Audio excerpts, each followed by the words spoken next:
Sleeker, more powerful, and better all around. Need an introduction to the just-announced Samsung Galaxy S7?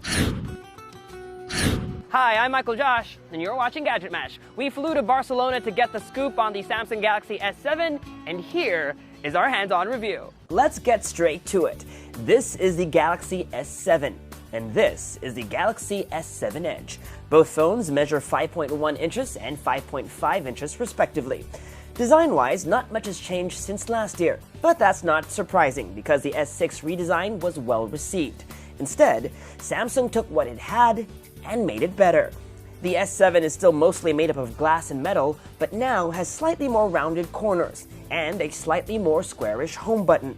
The display has an even narrower bezel, meaning it's flushed against the sides of the phone. Button and port placements are the same, volume rocker on the left and power button on the right. Micro USB charging port, headphone jack, speaker grills, and microphone on the bottom. Notice, no USB Type-C. Moving on, up top you'll see there's a SIM card tray, but no IR blaster. But here's some good news. The SIM card tray has an extra slot for a micro SD card, meaning Samsung is bringing back that once curtailed option for expandable storage. The phone supports micro SD cards of up to 200 gigabytes. But the biggest design change can be seen and felt once you turn the phone around. The back of the S7 is now curved. Samsung is calling it 3D glass, resulting in a phone that's easier to grip and one that feels thinner than it actually is. The unsightly camera bump on the S6 has been shaved down significantly. One final design change is another returning feature, skipped on the S6. The S7 has an IP68 rating, meaning it's waterproof and dustproof. You can shower with your phone or swim up to depths of 1 meter for 30 minutes. While the S7 still has a non-removable battery, Samsung's made sure that this time around, the phone has a bigger battery, up to 3,000 mAh on the S7 and 3,600 mAh on the S7 Edge. Samsung is also improving the S6's already impressive camera.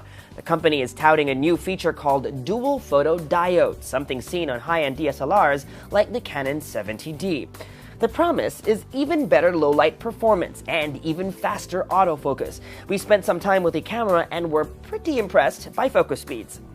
Also worth mentioning, my favorite feature on the S6, double pressing on the home button to start up the camera still works, and camera launch time is as fast as ever.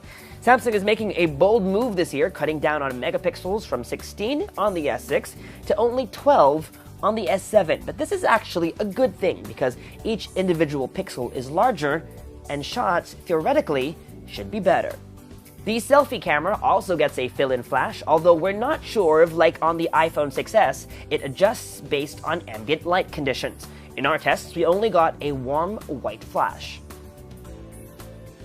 Okay, so this is what the user interface of the S7 looks like. If you'll notice, it's very similar, almost identical to the user interface on the Note 5. These rounded, squarish icons are the same exact icons that shipped with the version of TouchWiz on the Note 5. If you swipe to the right from the home screen, you'll get Flipboard Briefing, although if you don't want it, you have the option to turn it off. Just press and hold on the home screen, swipe right, and then over here you can just toggle on and off.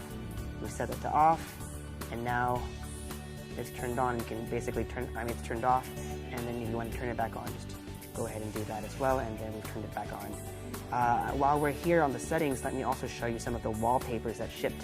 This is the default wallpaper. It's blue, dark blue, and then they have other variations over here.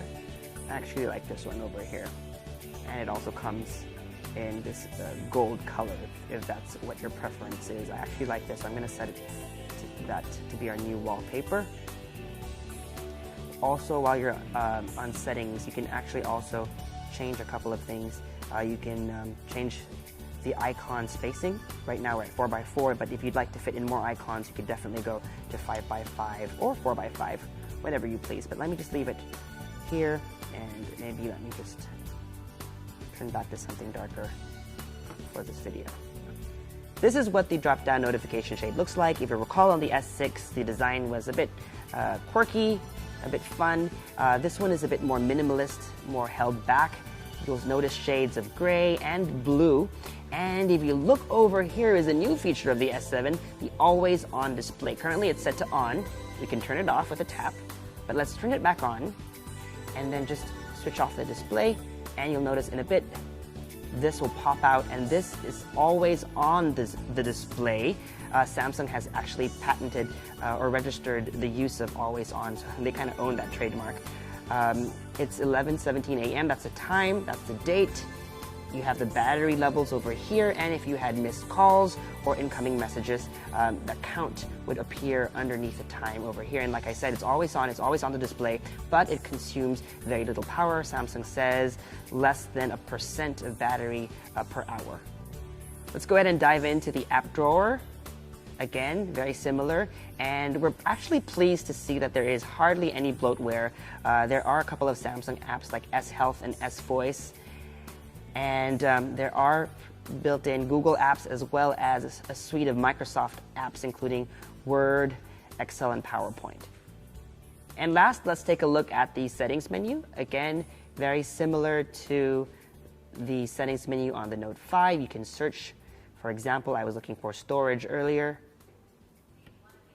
And as you can see, this is a 32 gigabyte phone, and out of the box it has it's used about 7.82 gigs, so there's about 24.18 gigabytes available.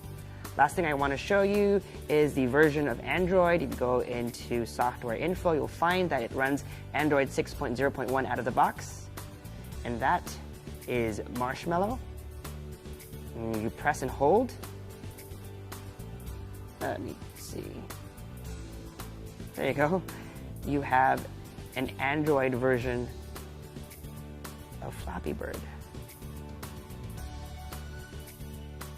Gamers will actually love this new feature. It's an app called Game Launcher, and it's basically a way to put all your games, to organize all your games in one place. You can add them this way, it'll arrange them, but it's not just about arranging your apps. What it does, it allows you to save power while you're playing your games. So you can save power or save maximum power, and basically what it does is it lowers the resolution and the frame rate to give you more game time. Another interesting feature is no alerts during the game. The last thing you want to be doing is playing Temple Run, you're about to jump and then an SMS comes in, you click no, but it's too late, you fall and die, so you can turn on no alerts during the game. And last but not the least is game tools. I can't show you that now because I don't have any games installed, but basically what it allows you to do is take screen grabs or even recordings of gameplay itself. If you're a YouTuber, this is a perfect tool for that. On the Galaxy S7 Edge, you'll notice that the Edge screen has been updated. Now there are 2 columns. The Edge screen just used to be over here. Now this entire thing has the Edge screen functionality, up to 10 different app icons or app shortcuts. But it's not just about app shortcuts anymore. If you swipe again, is a new feature called Tasks Edge. So it's not just summoning a specific app, but an action within an app. For example, being able to take a selfie, launching the camera and taking a selfie, or launching the messaging app and composing a message. You can go in and add other tasks. For example, launching the stopwatch from within the clock app, or for example, opening a new tab from within the browser. Right now, for now, as you can see, these are all Samsung default applications, but Samsung says they're opening up this feature to third-party developers, so soon your favorite apps may be able to give you extra functionality for Tasks Edge. And of course, a swipe one more time will bring up People Edge, and so if you have favorite contacts, you can assign up to 10 favorite contacts now with the new expanded Edge display or Edge screen. If you swipe some more, you can actually launch other widgets or apps like Yahoo News, although we're not connected to the internet, so we are unable to show that to you now, but that's what the functionality is like, and you can go in and customize that by diving into this settings menu over here, and you can actually add more Edge panels. As you can see, here are some examples of how that will look like. This looks like Flipboard. Over here is a stock ticker of sorts, sports scores. You can add those in over there, and they all are provided by, this is provided by Yahoo Finance, and of course you can also include the weather, but I don't think that will work because we are not connected to the internet at the moment. But those should load over here if you set it up that way. And that was our hands-on with the Samsung Galaxy S7 and S7 Edge. We've got a lot more coming from Mobile World Congress, so make sure to subscribe to our YouTube channel, like our Facebook page, and follow Gadget Match elsewhere on social media. Until next time, I'm Michael Josh. Thanks for dropping by.